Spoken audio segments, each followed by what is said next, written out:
ಉದ್ಯಮಿಯೊಬ್ಬರ ಮೇಲೆ ತಲವಾರು ದಾಳಿ ನಡೆಸಿ ಕೊಲೆಗೆ ಯತ್ನ ಮಾಡಿದ ಘಟನೆ ಬಜಪೆ ಪೊಲೀಸ್ ಠಾಣೆ ವ್ಯಾಪ್ತಿಯ ಕಂದಾವರ ಬಳಿ ನಡೆದಿದೆ.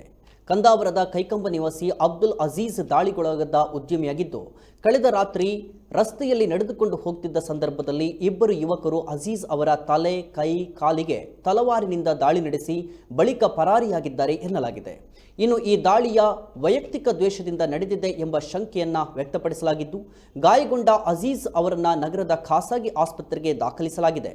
ಬಜಪೆ ಪೊಲೀಸರು ಪ್ರಕರಣವನ್ನು ದಾಖಲಿಸಿ ತನಿಖೆ ನಡೆಸ್ತಾ ಇದ್ದಾರೆ.